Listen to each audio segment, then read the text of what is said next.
तुम्हाला माहिती आहे का, प्लांट्सच्या अवतीभोवती 4 टाईपचे वॉटर प्रेझेंट असतात, ज्यातून प्लांट्स फक्त एकच टाईपचं वॉटर ऍब्झॉर्ब करू शकतोय. हा टॉपिक 12th बोर्ड एक्झाम साठी खूप खूप इम्पॉर्टंट आहे. 4 टाईपचे डेफिनेशन आपण फास्टली कव्हर करू. ग्रॅव्हिटेशनल वॉटर, सगळ्यात पहिला. ग्रॅव्हिटेशनल वॉटर म्हणजे ग्रॅव्हिटेशनल फोर्समुळे जो डीप इनसाइड अर्थ जातो त्याला आपण म्हणणार ग्रॅव्हिटेशनल वॉटर. सेकंड असतो हायग्रोस्कोपिक वॉटर.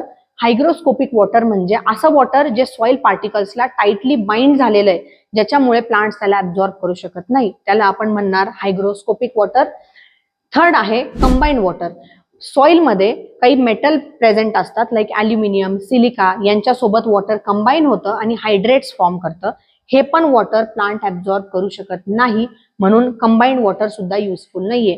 फोर्थ टाईपचं water that is capillary water. हे वॉटर सॉइलच्या पार्टिकल्सच्या मध्ये जे छोटे छोटे पोर्स आहे त्याच्यामध्ये प्रेझेंट असतं, म्हणून capillary water plants easily absorb करू शकतात. थँक्यू.